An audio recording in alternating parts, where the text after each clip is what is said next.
Nos reporters sont allés à la rencontre de ces chrétiens qui tentent d'échapper au commando Seleka. Laurent Hirsch, Mathieu Vibo avec François-Xavier Rigaud. Sur la route de Boali, dans le nord du pays, à près de 2 heures de la capitale, les villages sont quasi déserts. Les jours précédents, des exactions ont été commises, causant la mort d'au moins 10 personnes. Des violences qui poussent les habitants à fuir. Ce groupe, composé en grande majorité de femmes et d'enfants, tente désespérément de rejoindre Bangui. Nous devons aller à Bangui en pied, voilà, c'est là que nous, les gens, marchent. Mais Bangui, c'est loin?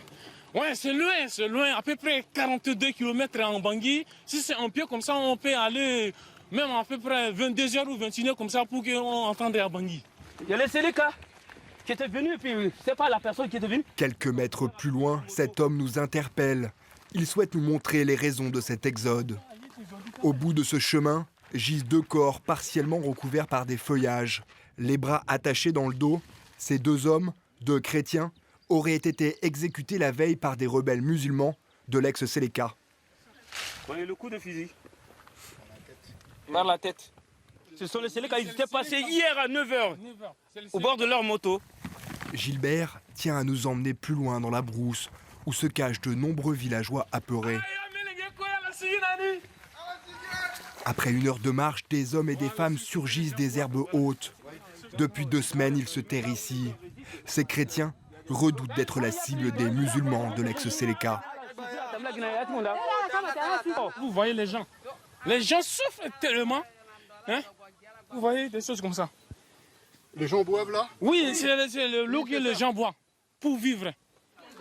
Loin de tout, ces hommes et ces femmes survivent grâce à ces petits ruisseaux. Pour se nourrir, ils mangent essentiellement du tapioca et du manioc trouvé sur place. 5 km. À 5 km, on ne peut plus s'approcher du village à cause des Seleka. Au temps du précédent président, on pouvait aller où on voulait. Si on monte sur la colline là, c'est pas en sécurité. Vous voyez là-bas qu'ils ont tué les 2 gens là. Tantôt ils sont là-bas, ils tirent jusqu'au niveau d'ici. On ne sait pas comment on va partir. On va rester là. Bloqués ici, la survie s'organise. Certains ont construit des huttes sommaires avec quelques feuilles de bananier.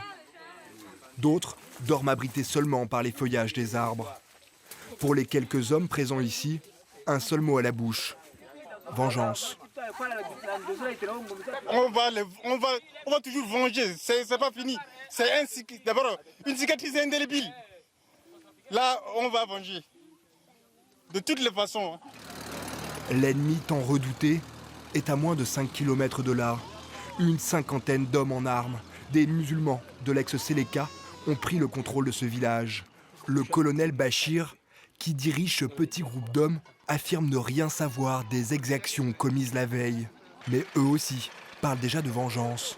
Quand on a pris le pouvoir en mars dernier, est-ce qu'on a tué des femmes et des enfants comme ça a été le cas à Boali hier? Jamais. Ce n'est pas nous, mais si ça continue, il faudra bien qu'on venge nos frères musulmans.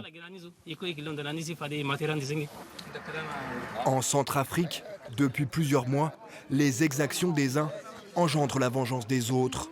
Une spirale de la violence à laquelle il semble bien difficile de trouver une issue. On parlait des armes à l'instant, Vincent Desportes.